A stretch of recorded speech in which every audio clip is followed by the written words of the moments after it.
Good morning. Good morning. I'm Sharon. I'll be your MC once again this morning. And welcome to Makawao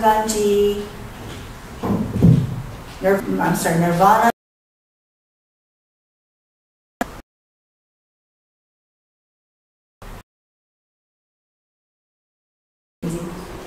Any other friends that are here this morning? Yes?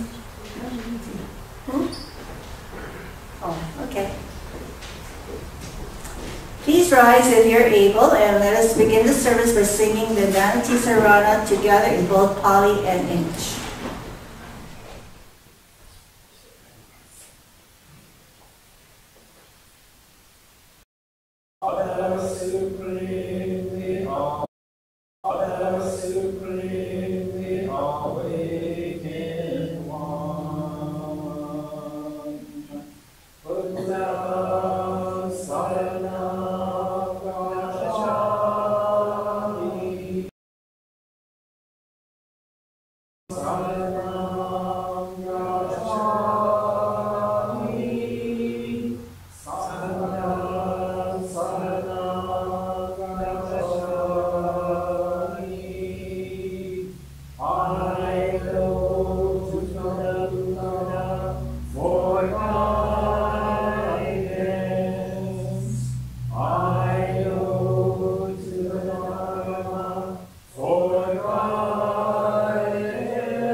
Thank you. Please be seated.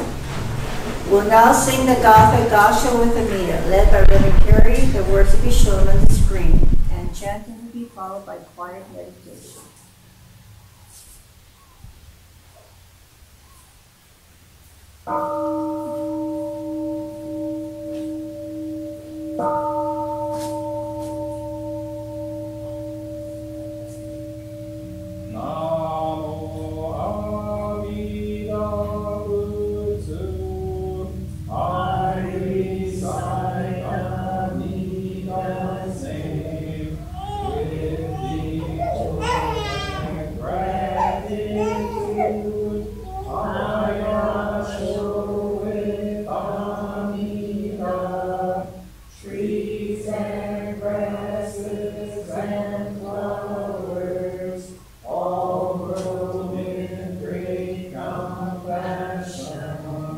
This light shines throughout the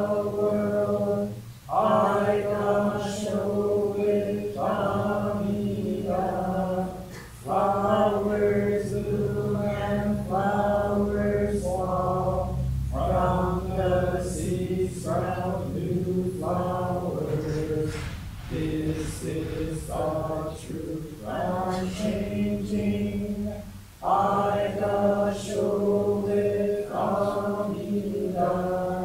Springtime brings the happy birds, their songs of praise Amida. I join them in Enbutsu. I show with Amida. When I call Amida's name, it's Amida calling me. Buddha's voice, my voice are one. I show with Amida. When I'm lonely, I recite Namo Amida Butsu. Then I feel great compassion. I show with Amida. Nenbutsu live, work, and pray every day with Amida. Every moment filled with light. I show with Amida. Remember the golden chain, kindness to all living things. I will follow this teaching.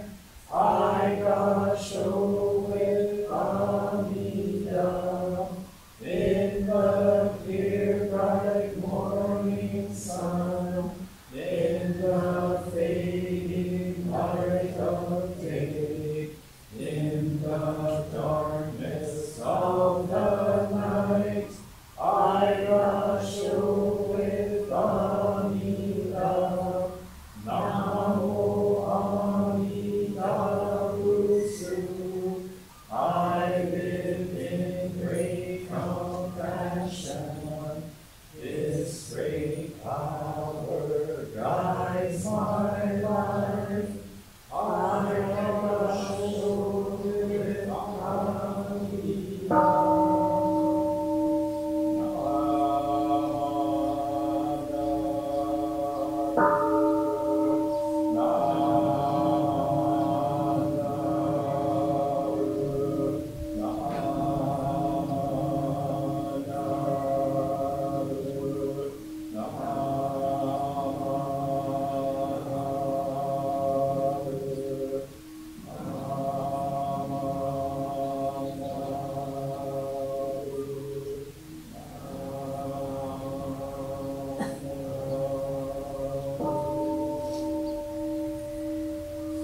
The virtue of Amida's vow is shared equally by all. Together attaining awakened mind, we are born in the land.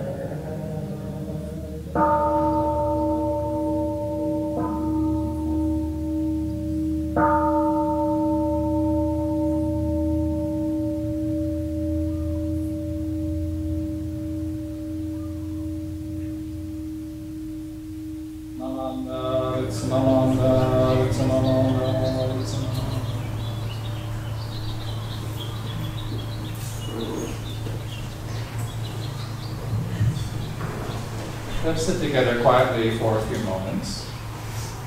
So just relax and get comfortable. If you are able, sit forward in your seat and place both feet flat on the ground. Now sit up straight and align your head, neck, shoulders, and back in a straight line that goes down to the floor. Place your hands comfortably in your lap. Now close your eyes And just breathe. Breathe in and breathe out. Breathe in and breathe out. As you breathe in, you'll feel energy filling your body. As you breathe out, any stress or worries in your mind just fade away. Just breathe. The sound of the gong will signal the end of our quiet meditation.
Namanda, Vitsanamanda, Vitsanamanda, Vitsanamanda.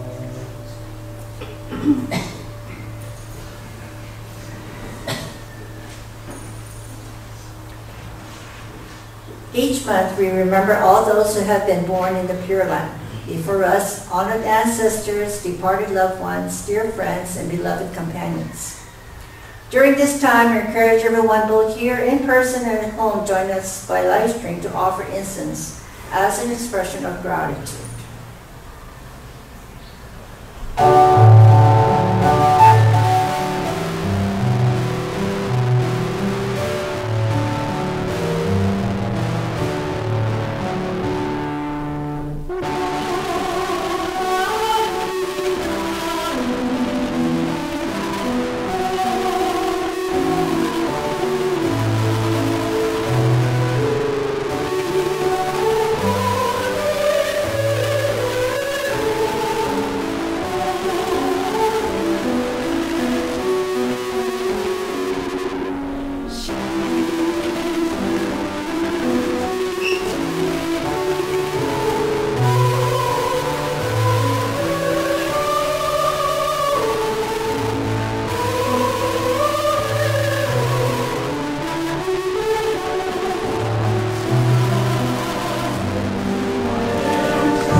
Mahalo.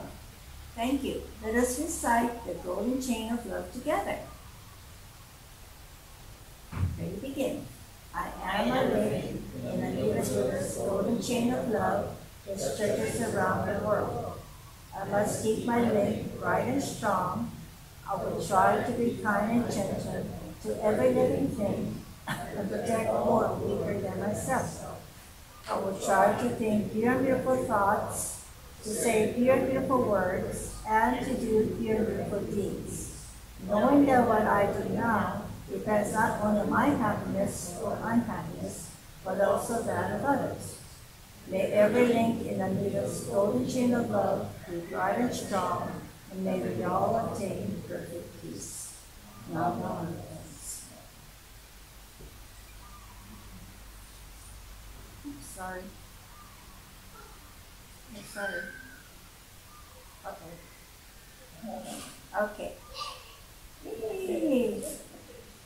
Each month we celebrate birthdays. Here is a list of birthdays. February birthdays we know about. If your birthday is this month, please come up to the front. And brownies are here waiting for you. Okay, we have Karsten Lee. Oh, okay, me. Emily De Jesus, Marcy Ventura, Doris Smart, Jean Nishida, yay, Jean. Robert Okuni, Kei Nishikawa, Sadalia Oyagi, Brett Bart Peterson, Chrissy Vale, Susan Watchman, okay, sorry. Karen Maeda, Valerie Jones, Harold Makimoto, Reginald Sato, Fred Wong, Joan Honda, and Marion Thomas. Yay! Okay. And anybody else who would like to have a brownie with a candle? Okay.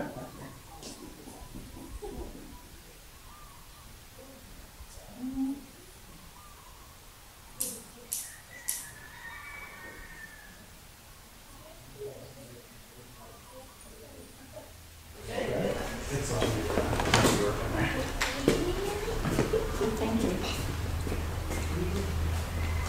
Can you try that one?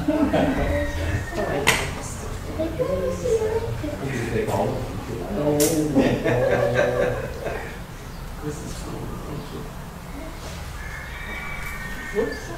Come on, Kenneth. Hurry up before the candle melts. Did you get it? Yeah, it's theoretically it's nice, but oh, there you go. Very good job. Good job. Sing loud now. Oh.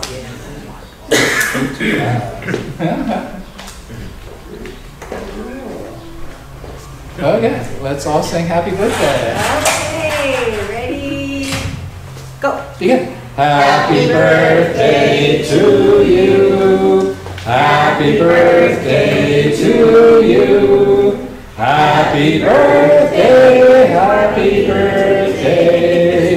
Happy birthday to you.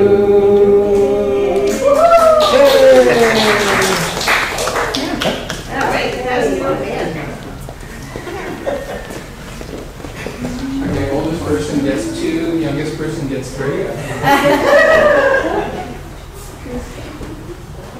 And now it's children's drama story time.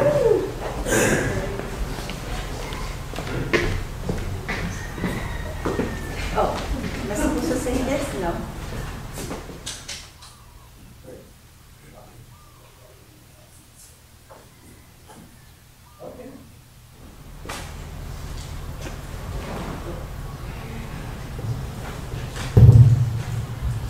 Okay, I'd also like to say hello to Serena and Clinton and little baby Akiko, who are joining us for the first time, so please welcome them. Oh, they were here last week. Oh, last week? Okay. You weren't here. I was here. Okay, so it's the first time to hear when I'm here. So they did a stealth visit last week, so you've all met them right away. But, where are we? Oh, it doesn't want to talk to the computer. That's not good. There we go. So Kenneth, you want to do the voice? Okay. Good morning. Aloha, kakayaka, wakabazamas. It's me, Marco the dog. How y'all doing this fine Sunday morning? I hope you're well and feeling fine. Mahalo for joining us here in the historic Makawao town of a beautiful island of Maui, the great state of Hawaii. And this here's Lucy Ladybug, the love of my life. And, oops, sorry. New scripts, so you got to remember what you wrote. And this here's the live my life, Lucy Ladybug. Aloha, kako, aloha for everybody. It's wrong words. It's so good to see all of you. And this is our baby dog. Good morning. Okay. Well, thanks for tuning in this morning. We got a great story for you. Yes, that's right, Berkeley. It's one of Sensei's favorite stories. We most certainly do have a great story. It's called I Am Quiet, a story for the introvert in all of us, by Andy Powers and illustrated by Betsy Hughes. And this book is brought to you by nehan-e. I Am Quiet, a story for the introvert in all of us, by Andy Powers and illustrated by Betsy Peterson. The book is dedicated to my 2 little acorns and 1 oak tree. My name is Emil. I am quiet. Grown-ups tell me, don't be shy. But I am not shy. I am quiet. I am quiet on the outside, but not on the inside. On the inside, my imagination shouts loudly and runs wild. On the inside, I am Sir Emil, the valiant knight who roars louder than dragons. My armor clangs and flashes as I run with the mighty beasts. Oh, thank you. You can see that? Okay. I have it written here and I can't see it. Very good. You're definitely doing the children's drama story time going forward. My armor clangs and flashes as I run with the mighty beasts. I high-five the fiercest one and race to the finish line. On the inside, I am the daring captain of a great ship. I shout to my crew to pull up the anchor, and onward we go. The waves thunder, spraying salty sea in my face. I salute the biggest whale, and she joins my team. But that is on the inside. On the outside, I build forts out of twigs. There are secret spaces for furry friends. I whisper about my day to them, and they tell me about theirs. Together, we sneak through mazes to look for tasty snacks. On the outside, I paint the universe on paper. And there is I paint the universe on paper, and there is me, floating through the stars. A tiny astronaut on a great expedition that no one even knows about. I paint a friend, and we float together. Some days, I walk from home to school through rain, or through sun, or rain, or snow, and I listen to the sounds around me. I hear quiet scuttling beneath the earth. I see quiet nesting in the trees. I feel quiet burrowing beneath the soil. An oak tree growing deep in the ground until it breaks free into the light, big and strong. Strength can be quiet.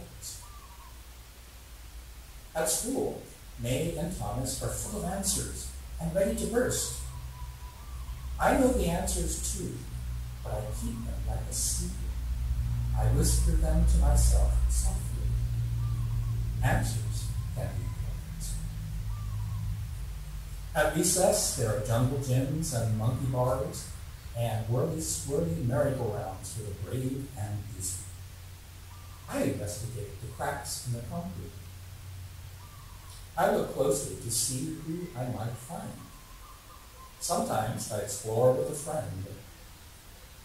Friendship can be quiet. On the way home from school, I pass our neighbors, Mr. Tim and Bowser. Bowser is not quiet. Bowser is loud, somehow without saying much at all. Mr. Tim says, Emil, don't be shy. But I am not shy.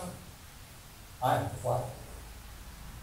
I show him so by barking back. Woof, woof. Ms. Nero, with her noisy parakeet, asks, Cat, cut your tongue? I stick up my tongue. And so does the parakeet. Still there. And the parakeet does too. Still there. Mr. March in his rose garden tells me, someday you'll grow out of your shell. Come out of your shell. Just try to Mr. Rose in his rose garden, Mr. March in his rose garden tells me, someday you will come out of your shell. My mother says if you hold the shell close to your ear and are very quiet, you can hear the entire ocean sing. At night, in bed, there are snuggles and kisses and hugs, and then night nights. My flashlight, books, and I have other plans. After miles of exploration, I click off the flashlight and snuggle in tight. I listen to the quiet sounds outside my window, close my eyes, and say goodnight. The end.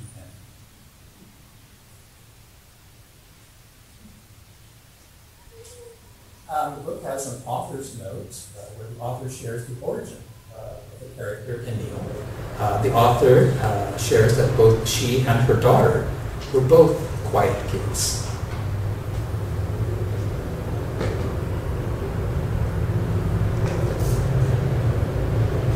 And that was the story, I Am Quiet, a story for the introvert in all of us, by Andy Powers and illustrated by Betsy Peterson.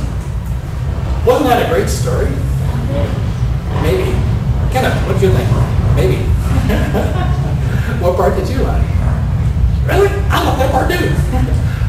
Did you know that Sensei was really, really shy growing up? Not quiet. I was shy, like psychologically, like no, I don't want to talk to people, kind of shy. And that's why Green Snoopy is Brown Snoopy, because he was my best friend growing up. And so, just like the character in the book, always whispering, well, you know, I had kind of a weird day.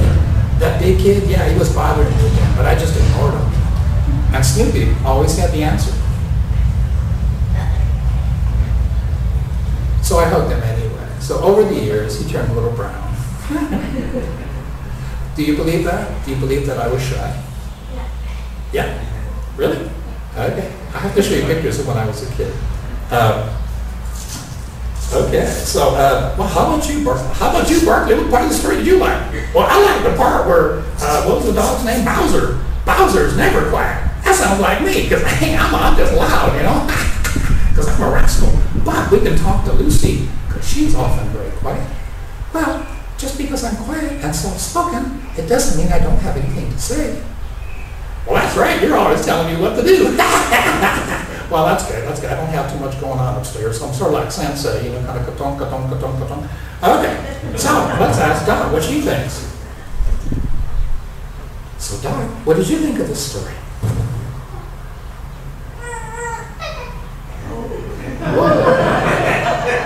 Okay, Akiko, what did you think of the story? Yeah, I thought so too. Give me some food. There you go. Oh, that's good stuff. Okay, everybody turn around and look at Akiko. No, don't do that. That's nice. Okay, well, Sensei, I think they can tell you didn't write much of a script this morning. But that's okay. It's a great story because, you know, you are who you are, and you could, you know, try to be nice, but sometimes you just got to be who you are. Very good. So let's go on to the next part. So remember, kids, be good, but not too much. Okay, thank you very much. So today is a major service in the Honganji tradition. It is Nirvana Day. Yes, Kenneth, the agenda? why are there bananas? Excellent question, young man. Thank you for asking. What else do you notice about the altar that's different today? There are also mochis on it and a red candle and a little bag. Yeah, so those are actually rice. So it's not, it looks like mochi from a distance. And then the offering of the bananas. This is also considered ofuse, or an offering. It's one of the 6 paramita perfections of Mahayana tradition. So ofuse refers to dana, so generosity. So these bananas actually were given to us, and Mimi's figured out the secret for making them ripen really quickly. So if you have green bananas, you want to make them ripe, talk to Mimi. Also, let me point these out. Good catch, Kenneth, because these cookies are from Cookie Corner, which is in Honolulu. It is a gift from the overseas district abbot of Higashi Honganji, Mission of Four, or actually of Higashi Honganji in Japan, so Otani Shinshuha. So it is a gift from Honolulu. So you get to eat those later, that's why we put that out. It's actually considered sonae, so it is an offering.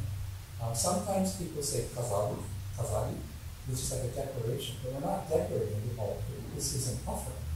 So, good question. Good question. Would you like to have the bananas or the cookies? Very good. A good choice. So, today is nehan-e, which is usually referred to as Nirvana Day. And people think that it's kind of like celebrating the Nirvana, kind of awakening of the Buddha. But actually, it is the death memorial. It is, we mark the death of the Buddha. But think about that.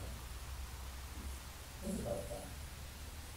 So it's a human being who after 6 years, 7 years of intensive effort, goes from self-centered human being to awakening to reality, to seeing the world as it is, and letting go of the ego. So to understand what Nirvana Day means, first we have to define nirvana. So raise your hand if you think nirvana is a place that you go. So when I die, I'm going to nirvana. And you can tell, that's not correct.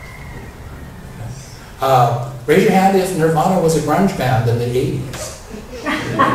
Okay, right? Depends on your generation. For me, it's kind of like, I don't know. But yeah, you think about it, right? You're Buddhist. You must be like trying to go to nirvana. Yeah, technically, nirvana actually is a verb. Okay, nirvana means to extinguish. Oh, to extinguish. To extinguish what? There we go. To extinguish the thirst. Tamha in Sanskrit. The thirst of self-centered cravings and attachments. I want more money. I want to be happy.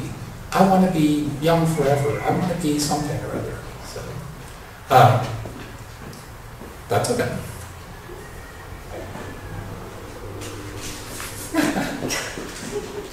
There you go.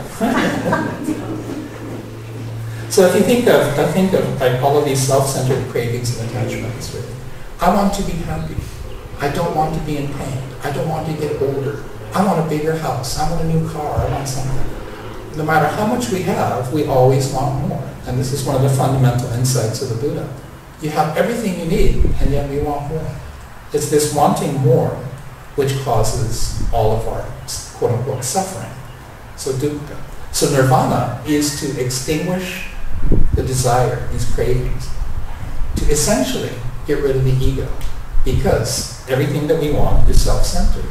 So, Akiko, we can forgive her. She's a baby. Give me food. And you feed the baby. Baby learns. Oh, hungry, cry, food. Oh, yeah, the guy with the beard. That's my daddy. He loves me. I can tell he loves me because every time I do something, he smiles. But then it gets mysterious because, oh, but that's not the I'm hungry cry. That's the change my diaper cry. As grandparents, you learn that really quickly, right? Oh, that's the, oh, poopy diapers, here you go. It's your child that you need to change the diaper. So that's the fundamental teaching of the Buddha, right? We're born self-centered. We spend our lives chasing all these things that we want, but we can never have enough, so we're never actually quite happy. We're never quite satisfied. So, what happens when you realize nirvana? When you extinguish the flames of ego-centered or self-centered desires, what happens? You become the awakened one. You become an awakened being. You become a Buddha. As far as we know, in the past 2,600 years, there's only been one Buddha. Oh. Maybe the path that he taught is not working because everybody else is still here. But the thing is, because of the way we talk about nirvana, right? It's not always this place you go, or it's it's this kind of state of being like, ooh, you become this Superman. You become a Buddha, becomes Superman. So Shakyamuni, or Gautama Buddha, attains nirvana as a human being in a human body, living a human life, at age 35, and he spent the next 45 years teaching the way to eliminate human suffering. So again, Buddhism is not a path to happiness. I want to be happy. I deserve to be happy. I'm entitled to happiness. As adults, we know it doesn't work that way. So what is Buddhism actually teaching? It's teaching insight and practices that lead to elimination of suffering, dissatisfaction, discontent in this life. The easiest way to think about it is stress. If you're alive, life is stressful. It's filled with stress. Oh, I forgot to do something. Oh my God, I got to make an appointment to get a CT scan or whatever it was. I forgot. If only I had $1 million in the bank, I wouldn't be worried about retirement so much. If only.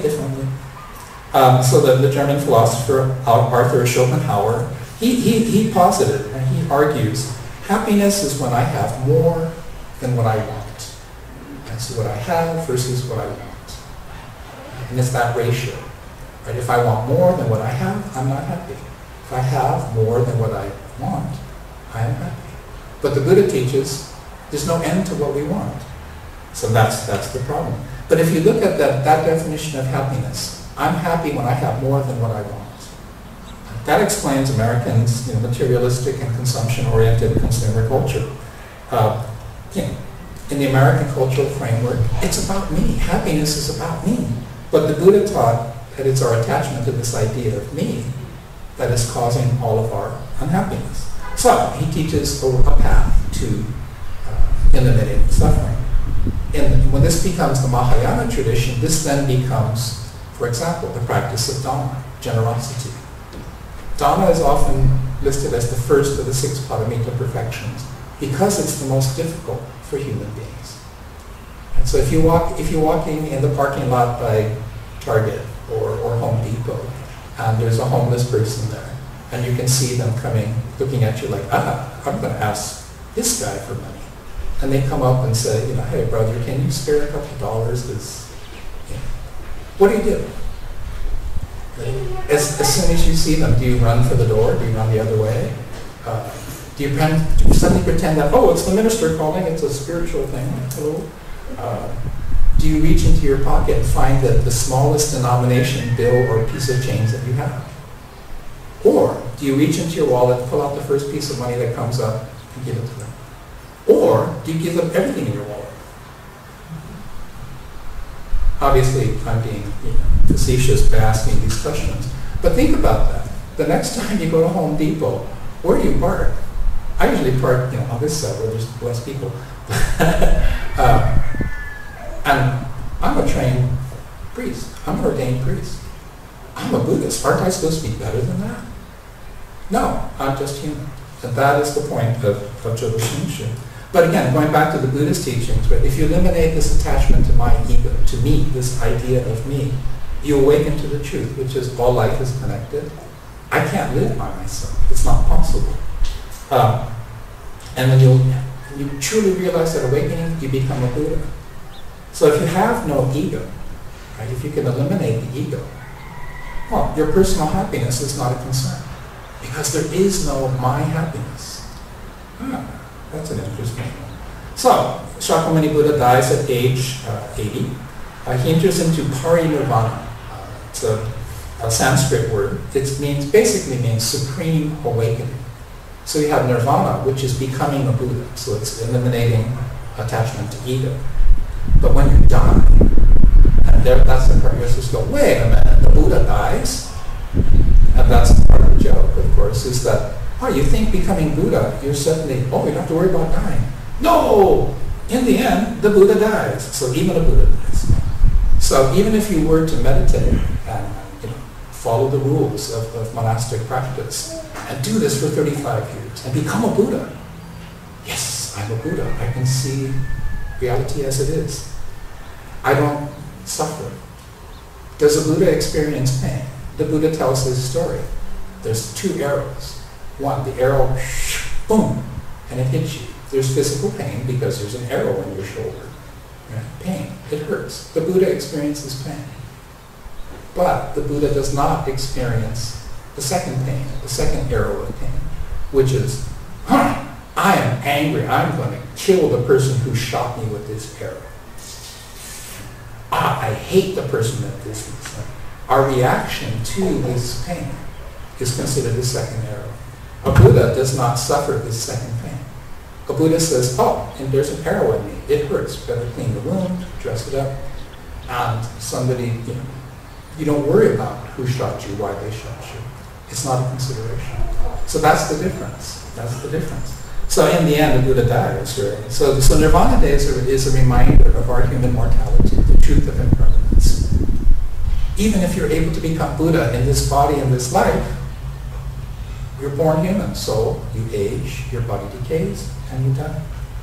So when a Buddha, an awakened one, in a human form dies, they enter parinirvana, or supreme nirvana. Technically, if you want the technical definition, supreme nirvana is a return to the uncreated, to the dharmakaya, the dharma body, the absolute and ultimate reality, which is formless, it's inconceivable, you can't understand it, you can't describe it. So the Buddha's wisdom, his insights, his words, his teachings, the stories of his life are passed down, and this becomes the Dharma, the Buddha Dharma. So the first 100 years after the Buddha dies, right, there's no writing system, so they're passing it on orally. So when we say, Namo Tassa Bhagavato Arahato, that phrase goes back 2,000, at least 2,000 years. That's written in Pali, which is a precursor to Sanskrit. So that when we sing the Vandana Tisarana, believe it or not, those are the words of the Buddha coming down to us. When we do the sutras, if we do any sutra that begins with Usetsu, the Buddha said, or Nyoze Dhammo, thus I have heard. There's different ways where they're quoting the words of the Buddha. And this was memorized, passed on generation to generation for 100 years, and then they started writing it down. So, yeah, it's no fun to chant in Sino-Japanese or in Sanskrit or Pali. It's a language we don't understand. Wow, that's how these teachings come to us. That's how these teachings come to us. Now, I choose to use Gasho with the Mida on Sundays just because it's in English, it kind of makes sense and it explains the ideas. But if you really want to study Buddhism, you will have to get into the sutras at some point. And so all the Buddhists, we revere the 3 treasures. We say the 3 treasures, right? Buddha, Dharma, Sangha. When we sing the Vandana Tisarana, we're singing the praises of the Buddha. But why do we come to church? It's because of this. This is the living teachings here. This Sangha, this community, this group of people. Look at the age range. We have baby going all the way up to forgetful middle-aged sensei. Okay, I'm older than middle age, but the World Health Organization now says middle age begins in your 60s.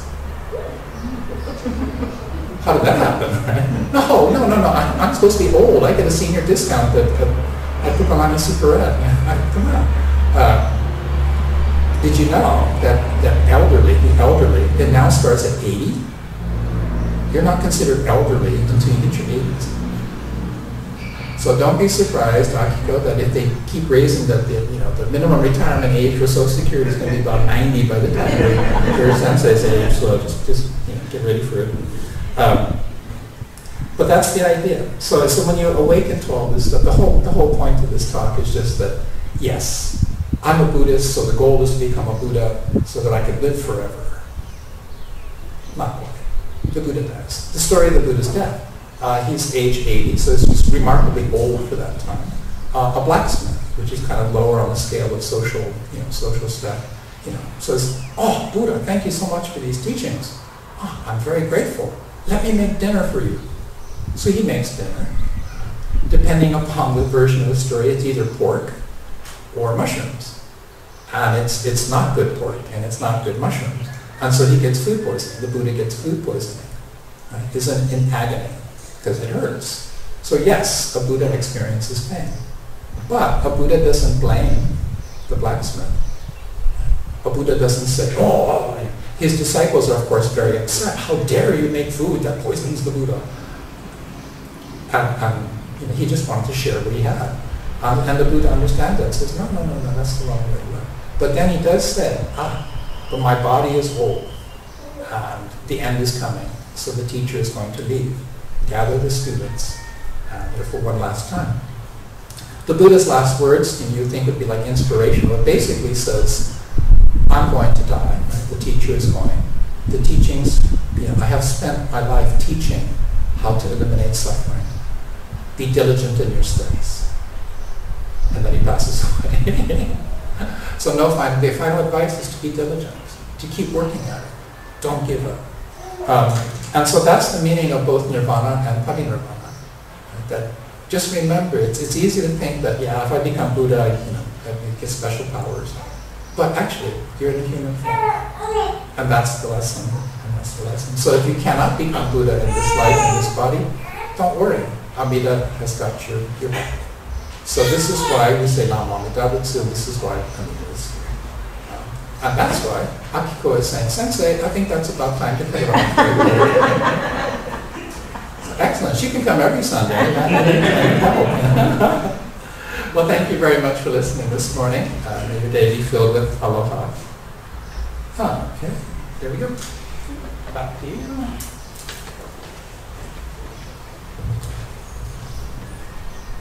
Thank you, Sensei, for your sharing the Dharma message this morning. Okay. Let us all chant the Metta Sutta, the Loving Kindness Sutra.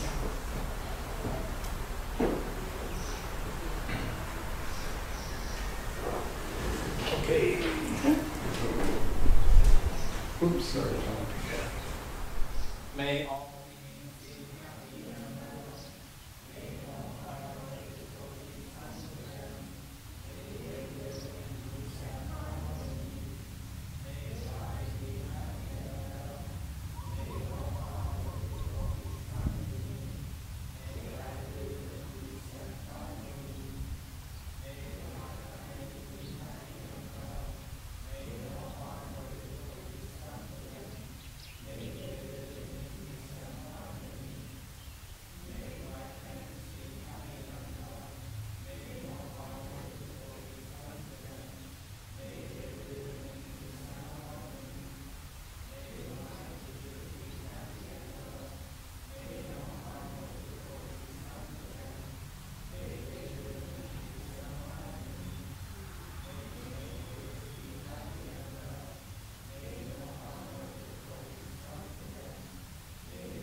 Now lead us in gratitude meditation. So let's sit together quietly for a few moments. Just relax, get comfortable. If you're able, sit forward in your seat and place both feet flat on the ground. Sit up straight, line your head, neck, shoulders, and back in a straight line that goes down to the floor. Place your hands comfortably in your lap. Now close your eyes halfway, so you're looking both outwardly and inwardly. And just breathe. Breathe in, and breathe out. As you breathe in, think of something for which you are grateful. And as you breathe out, Just say mahalo. Just say thank you, thank you, thank you. Just breathe. The sound of the gong will signal the end of our quiet meditation.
Thank you.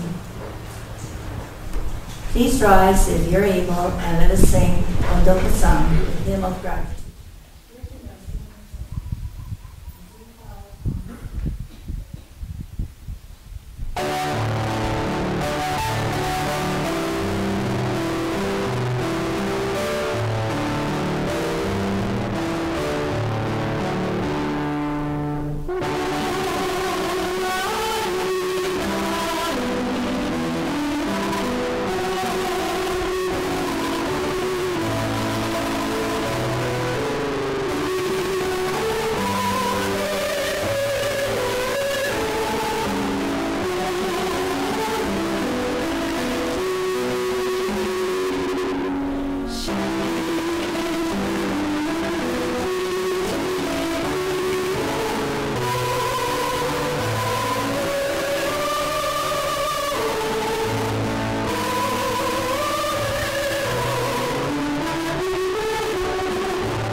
Mahalo for joining our service this morning and announcements.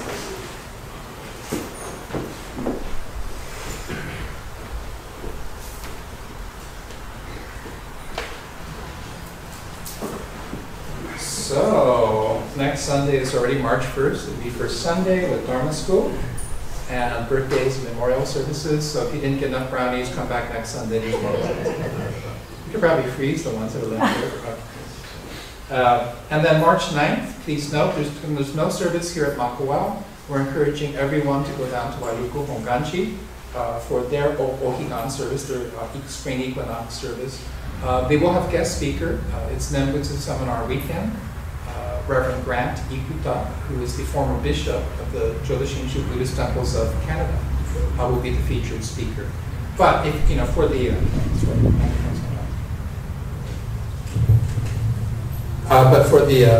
Higan service, you'll be giving the guest Dharma message. So if you have a chance, please join us there. March 16th, I'm going to be at Kona as their guest speaker. So we'll be having a lay Dharma service, I believe, with Dharma School. Yes, with Dharma School.